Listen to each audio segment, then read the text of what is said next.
Hello friends, you're with the Lonesome Gamer, and I'm playing Chariots of Fire, the Battle of Megiddo. And I'm pretty sure this is going to be the last video.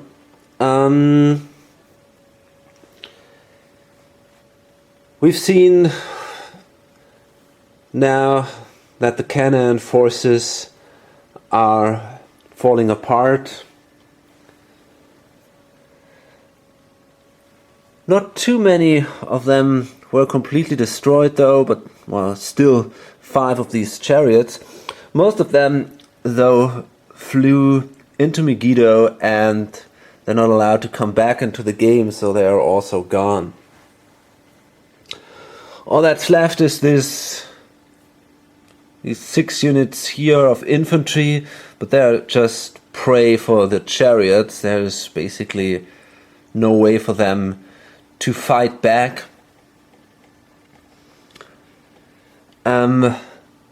These 3 suckers here of the 5th wing, and especially here the 1st wing. These are the ones that are a little bigger. Still, overall, it's only a question of time, I guess, until these will also be routed. And again, I'm not going to go completely into detail during the following turns. I'm trying to speed this up and just show you some important events or the results of the turn then. Okay, the Pharaoh's first forces activated first in this turn. We managed to do some recoveries. And now this poor sucker here, chariot, is under heavy attack. He's kind of isolated and was attacked by some other chariots. And he now has fired his last missile. He was really unlucky there. So that allows now this guy 1. He's already at 3. But anyway, it allows him now to attack the chariot, and he's not allowed to flee nor do some entry fire reaction. So let's do first the pre-shock combat roll, and that's a 5, so the chariot is fine until now. And now let's see, we have here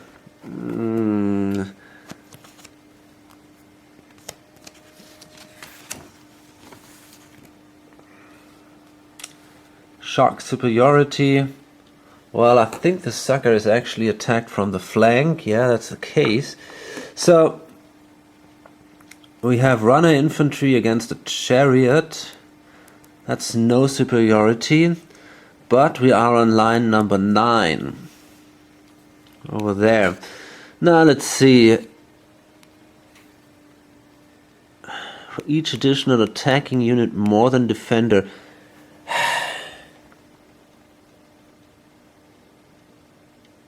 Yeah, that's the thing, you know, I'm not absolutely sure what that actually means. Okay, so I'm pretty sure that now I get it. I might have made a mistake here until now. I think these guys cannot. No, that's correct, exactly. These guys cannot attack. The chariots cannot attack another chariot in shock combat. So there is no numerical advantage, but only this sucker here. And well, can I bring this guy into play? No, I can't. He did recover. Well, okay. So that means we don't have any numerical advantage, but we have the flank attack position advantage, which then brings this to an 11. And now let's roll the die. Oh shit, that's a 2. So that's 2 hits for each unit. That's not good, because that means this sucker is still alive.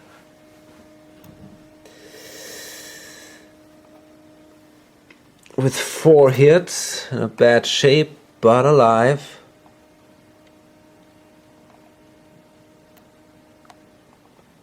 But this guy is routed. Wow. I kind of expected that, but still. At least he stays. He's not killed. So I'm gonna place him here, I guess. Maybe facing this direction here. Oops. And a routed marker goes on top. Fine.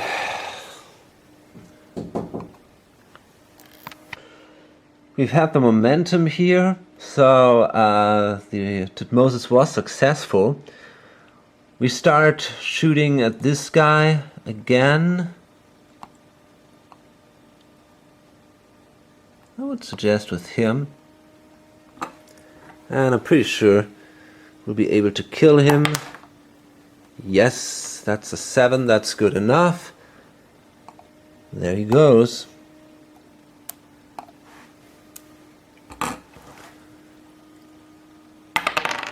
And he flees. 5 points more for Egypt. Then now at 29.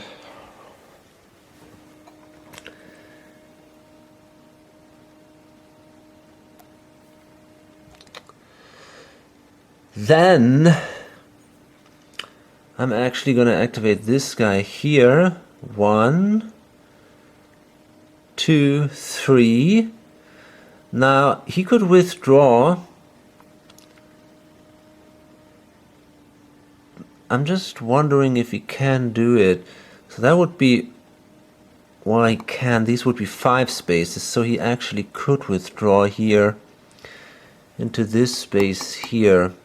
That's allowed because he has 5 movement points. So I'm not sure if I really want to do that actually. I might not. But with this sucker here, I can do it. So that's 1, 2, 3, 4. And now, because he's faster, you can only move back 3 spaces. Or he only got 3 movement points. Allowance moving back, and that's not possible for him because he cannot enter this space here. What he can do is he can do an entry fire, which kind of sucks. But anyway, I'm gonna move.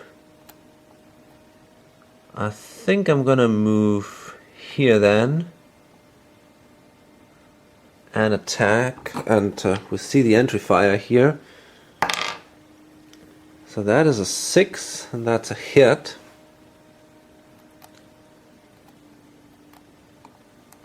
Oh, come on.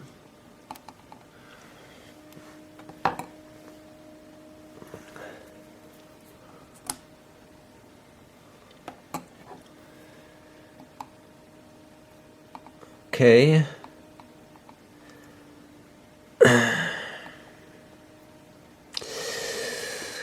Well then.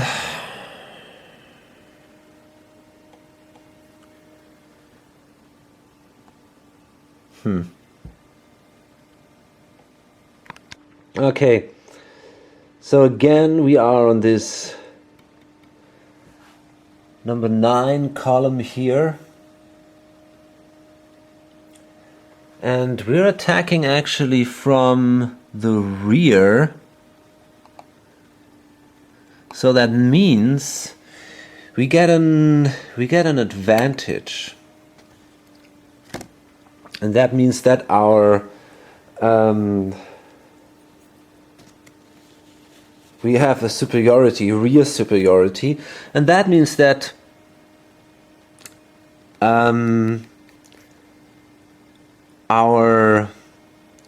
we can double the defender hit. So let's see. Now that is a 6. That's a good result this time. So that means the defender takes 6 hits and the attacker 2. So the attacker might stay alive. No, he's dead. But the defender is dead too. So he definitely routs. And the attacker is actually allowed, because only one unit can rout. That means the attacker is now at 4 hits, because the difference between the taken hits and the TQ value is higher with the defender. And that means the attacker must now advance. That brings him into trouble, of course, against this unit here. But first we check if he flees. And he doesn't. He stays here in Megiddo. Still another chariot gone. And now we see the entry fire from him. And that will possibly kill him. And it did, so that kind of sucks. Fine, he stays, so I think that was a good trade-off here. Still, we're probably gonna see these guys attacking here, these units. Anyway, we're now also starting to reduce the first wing significantly. That's good.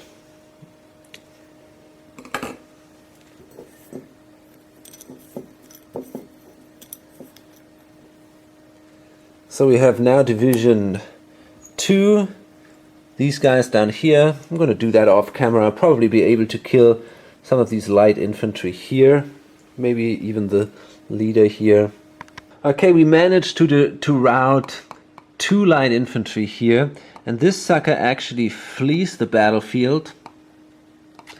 And that means, because his leader is stacked on him, or with him, the king of Canaan, he now also flees the battlefield. Now, how bad is that? Well, first of all, we get 3 points for the unit. That's assured. 1, 2, 3. I'm not absolutely sure if we get any points for this fleeing sucker.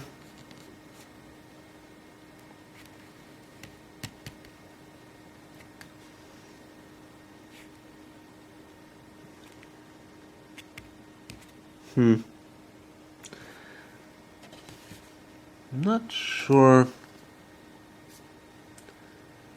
Leader casualty. It's here initiative rating. What?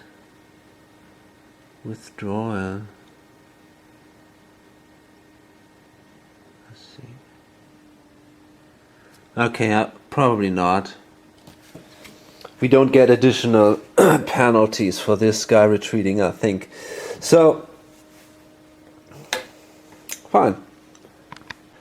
Okay, so the Pharaoh's first wing isn't doing too well. The units are all wounded. This one is pretty bad, actually. Only has 1 TQ left. This one is at no missile. This one at missile low. But, I mean, it's hard to fight against other chariots. So, it was pretty clear that that would cost a price to fight this group here. Now basically what's left is here the momentum, which has no use, and the wing 5 of the Canaanites. So they can now attack here, and they can now, well, either attack this sucker or probably these guys, which is better. Oops, shit. So if they now move adjacent, yeah, come on, that's great.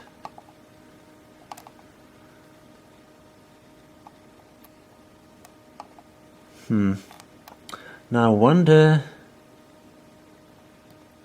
that's runner infantry, and that's possibly also runner infantry. So it is, well, I think, I don't know, should I move adjacent? Yeah, I think I will. I will 1, 2, 3, move here, and then take a shot on this guy, and this is going to be pretty sure a hit. Yes, okay. So this guy is killed. He flees now the battle. And these are, well, 5 points. That's a little painful.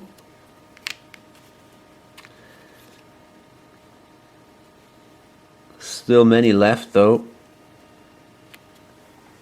And then this guy will now also take a shot, so that's 1, 2, 3. We'll see. Pretty sure he's gonna die too. Yep, that's enough. So this routed unit also flees. We have another 4 points.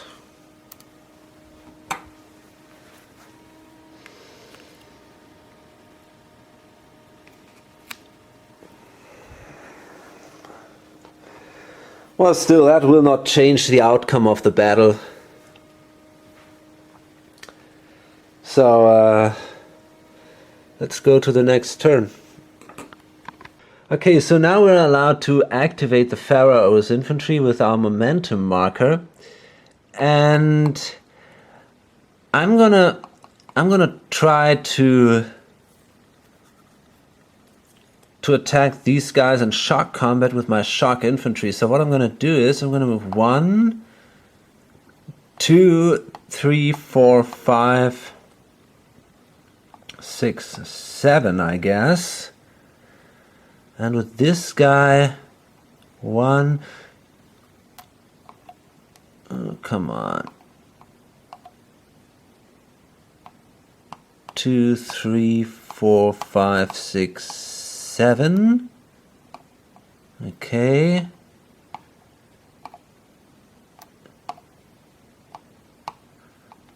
And that should now make it impossible for these 2 suckers to flee from the shock infantry.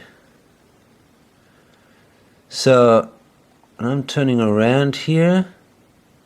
1, 2, 3, 4, and we're going to see some entry fire from him. I guess that's an 8, so that is a hit.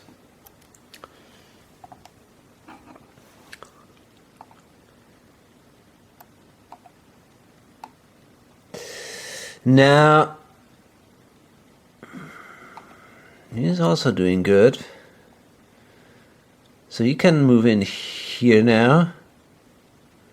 And we also see some entry fire. That's an 8, which is also a hit.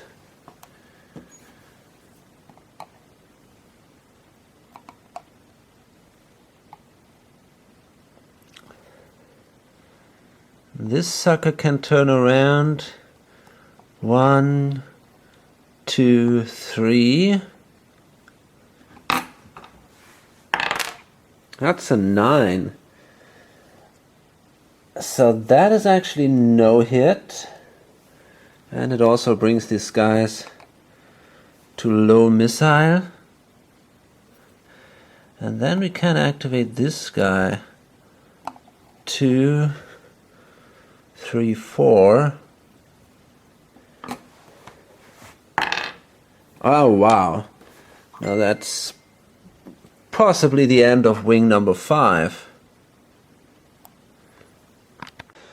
Okay, so first let's do the pre-TQ checks here. Oh boy. That's probably the end of this unit here, including the leader. Nah. Yeah, that's exactly a 5. So the unit routes.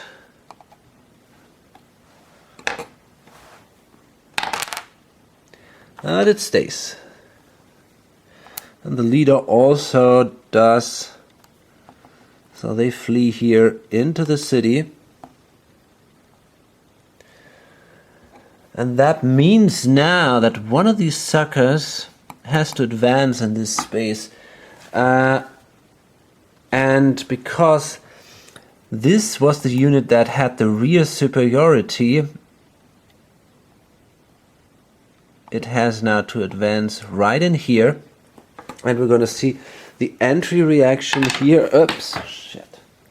Okay, let's see. Now that's a 1. That sucks.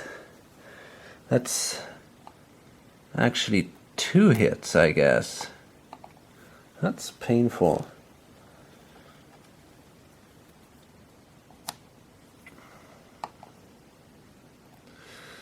So that was his last missile now.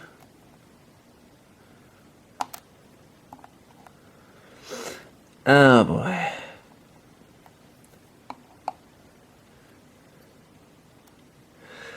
And now let's do the pre-shock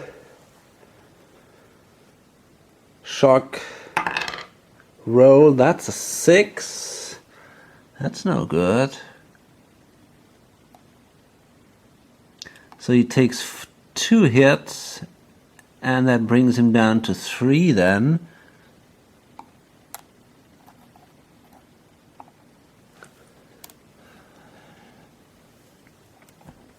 Okay.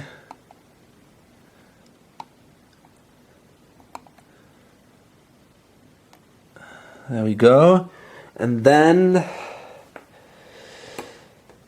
he's definitely in trouble. So we have now 2 attacking units here, these 2.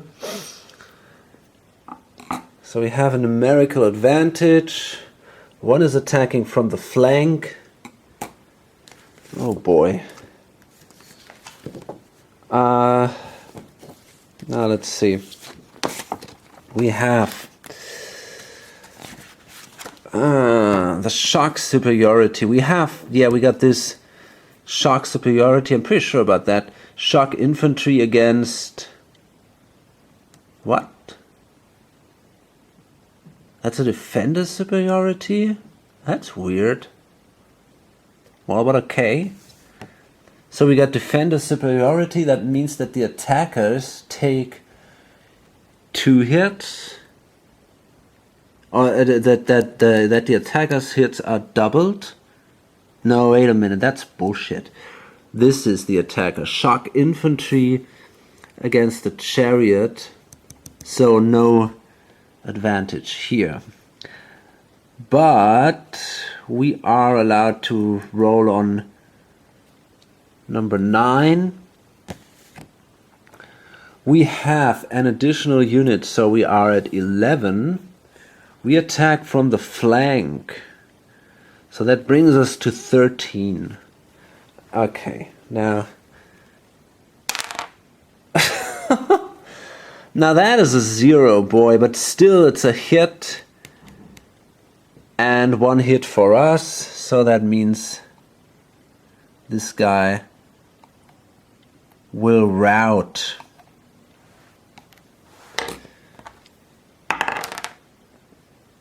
And it stays, okay.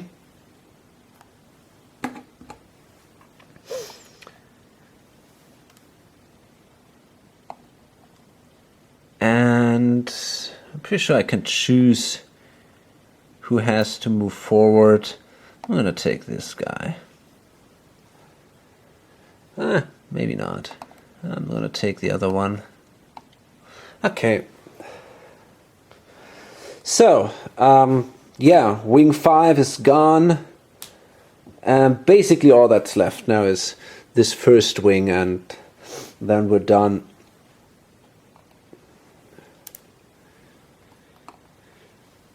So maybe 1 or 2 turns left.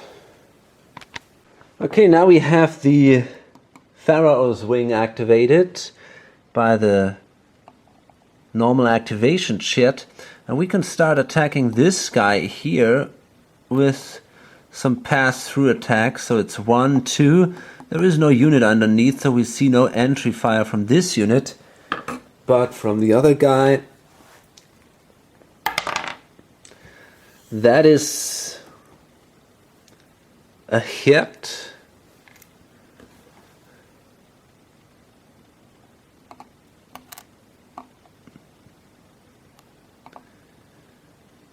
Okay, 3, 4, 5, 6. Okay, so that means we can now do this pass-through fire. Oh boy. These were 2 hits, I guess. Yep.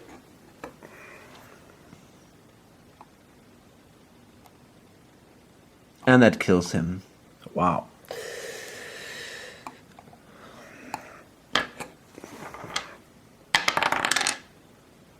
And he stays also in the game. So he doesn't flee, only into Megiddo. Well, fine then. Now what can we do next?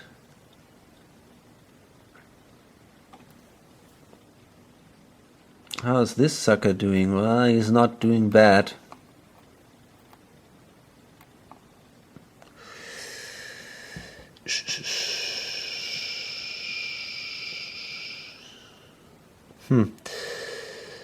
So I guess... Okay, we did a few hits here with a pass-through action on this guy. There's a few shots here. And you can see we're now taking all these Pharaoh's wing here onto that side to bring down the first wing here. And then we can now activate... we can shoot with the Pharaoh on this sucker, and that might kill it, but we don't know. No, that's not good enough. But we take a hit here.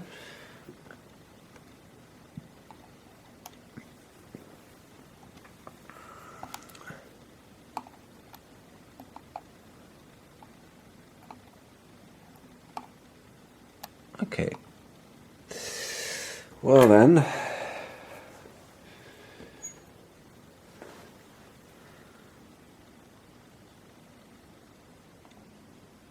One, two.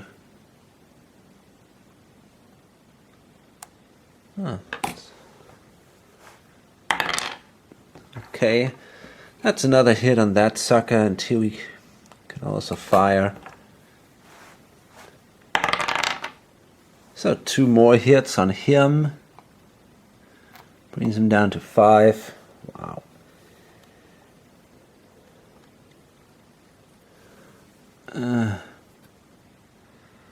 There we go. Okay.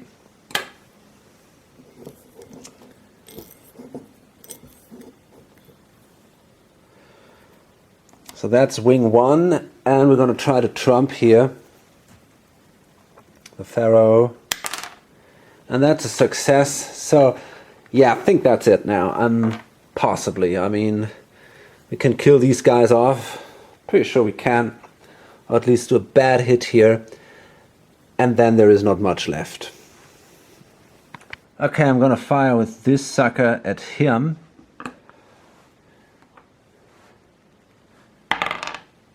And these are actually 2 hits. The other guy can fire. No, he can't fire back because I think a return fire comes afterward.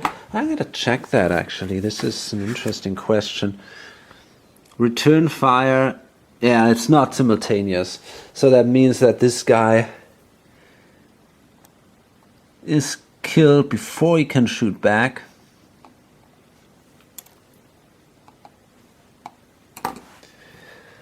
Oh boy. Okay, that unit flees, is destroyed. 5 more points for the Pharaoh. So that is 21. And now we can do some pass-through attacks through this sucker here. And this guy is also in some trouble, by the way. I'm not even sure what happens if you're in the same space with him. He might simply die. I think usually it says if you come within 2 spaces of him, he can move on to the next unit. So let's place him here. I simply forgot that. So let's place him here now. So he's stacked with that unit. And now let's do some drive-through attacks with these 3 guys, and I'm pretty sure we can simply stay then behind somewhere and then bring these suckers in. So he's also kind of dead, but we'll see about that. Let's start moving this guy. So that's 1. We see an entry fire here. Wow, these are 2 hits. That's kind of painful. Although I'm not absolutely certain if these are 2 hits actually. 1 hex. No, it's only 1 hit because we gotta add 1. So that's only 1 hit. I might have made a mistake there earlier on. I'm not sure anymore. So that's 1, 2, 3, 4. Okay. So roll a die here to see what the pass-through fire brings. That's a 7. That's also a hit. And then I'm going to move out of here, and he can do another retire fire reaction now. And that's also a hit. So I take actually 1 more hit here. And the other guy takes a single hit. Oh shit.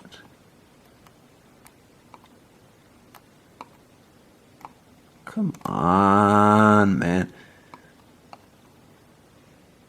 There we go. And he's then at 4.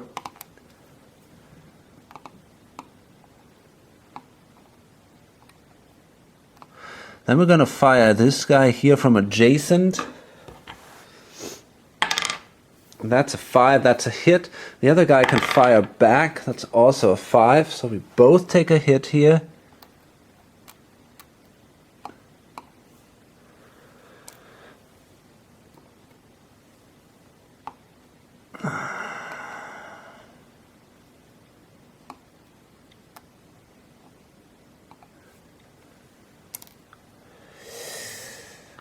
Okay, then we're going to see some pass-through fire from this guy. So it's 1.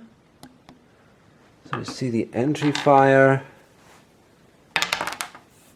And that's a hit. 2, 3, 4. The pass-through fire is also a hit. And then we move here and we see the retire fire. And that's also a hit. So 2 hits for him, 1 hit for him. Okay, and now it's Tutmosis III himself. He's going to do the final strike. He's going to face the King of Megiddo in combat with a pass-through action. So it's 1, 2. We see the entry fire, And that's a miss.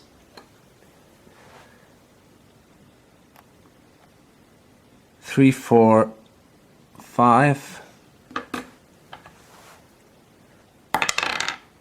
Wow. And that's a hit.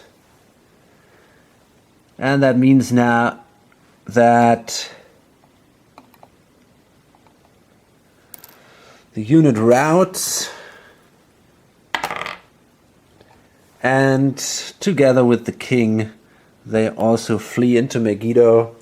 So that means that this big wing is nearly also gone. There is only one chariot left here, another one left here, and in addition we got a few units left here, and that's where I call it a battle. It's yeah, doesn't make sense. I mean, these guys, they might probably die this turn. I think this sucker is already at 5. This guy is also at 5. So they definitely, these 2 units will die this turn, and they are also in a pretty bad shape. So I think at the end of this turn, there is still our division. No, it's actually not in the cup anymore. But in the next turn, these will all be killed. There is no doubt about that. And then it's all about hunting down these suckers here. And, well, that doesn't make too much sense, I guess. Okay, so yeah, that's the end of the battle here. And, well, that was some hard work. At the beginning, I gotta be honest, I didn't enjoy it that much. I had to look too many things up. It was extremely fiddly, very detailed stuff. I wish we had some better kind of player aid. The rulebook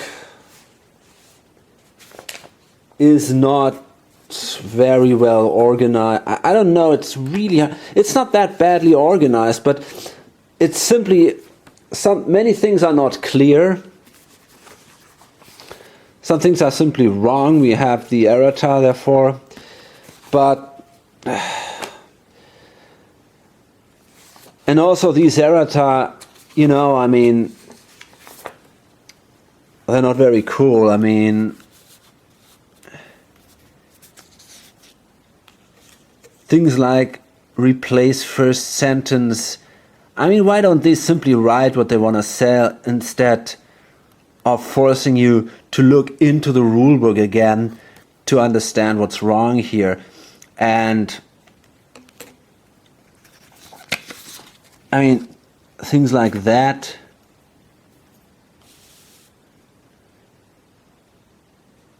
First sentence, change may be to is. What the fuck? I mean, okay, if you look into the rules, yeah, it makes sense. But if I want to read the errata and learn about the game, you know, then it might be more useful for me simply to know, hey, what are these suckers talking about here, instead of giving me this strange information here. So this is, I'm not sure. It's all a little bit painful here. But then, so my frustration was extremely high, because I thought, hey, maybe this whole great battle of history is not for me, and it's not what I expected, and I was pretty disappointed actually, and I was feeling bad for a few days. But now it's getting more and more interesting, and I'm getting more and more deeper into the system. I start to understand it, and you start to understand how the units kind of work, how you can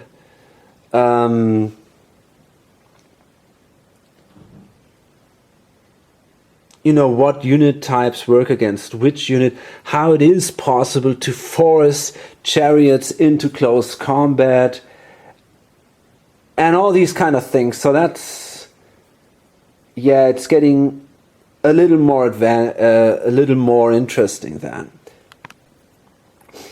There also was that problem that it's simply so hard to kill the chariots, But if you find the weak spot, it is possible. It was very hard at the very beginning, where all chariots were orderly in line, and there to really make a good start, it felt impossible to do any significant damage. But then, as the battle developed, and as things got more and more chaotic, it also became more and more interesting. I definitely made a big mistake here with the Canaanite infantry, to letting him up the hill. I'm not sure what I wanted to do with that. What I should have done is I should have crossed the river and attacked the infantry over here. Even though that would have released them, then they would have been engaged with these guys, and that would have then it would have not been permitted to these to the chariots to fire at the engaged units. So in that way, they would have actually served some purpose. Now, the way it went, they simply ran up the hill, panicked or whatever, and they just were prey to the chariots. On the other hand, they also served a purpose. The chariots were busy hunting them down, and they were not attacking. They were not attacking the other guys down here. So we can ask ourselves, why has the Egypt won that? And why did they want it so clear? I think because it's interesting. They had basically the same amount of units, except for the runner infantry. And the runner infantry is not bad if you use it wisely, but they're also not really that strong. And we are talking, well, okay, it was 7 units, that's quite a bit, but still it's not such a powerful unit. And as I said, the chariots were down here, and so therefore there were actually more chariots on the Canaanite sides when it comes to this main area here. Still, the Egypt have only lost a single chariot. So that's quite impressive. And I think the main reason for that is simple. It was the leader ability of Tutmosis. He was so superior to the other guy, the Durusha, and that allowed him to nearly do every turn a successful trump attempt, and therefore to simply steal an activation from Durusha, and in addition to do a successful momentum.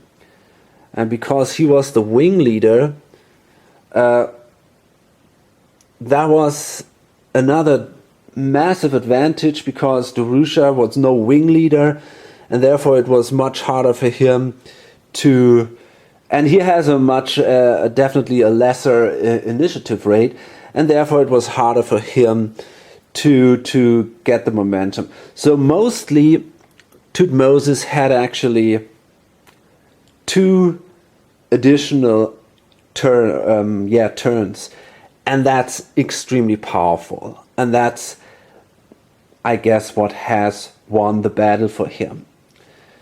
In addition, we have the fact that the rebels, they could not rally, which is obviously another disadvantage. We didn't rally too many units here, maybe, 3 or 4 or something like that. But still, it is an advantage. It gives you some more units, and yeah. Okay. So I'm not absolutely sure what to think about the system. I'm not so sure what to think about the game. There were times when I enjoyed it. There were times when I really hated it. I think playing this on camera is pretty tough, and I kind of enjoyed it more playing it off camera, because then it's easier to do all this fiddly stuff. You can simply play faster, you go a faster pace, and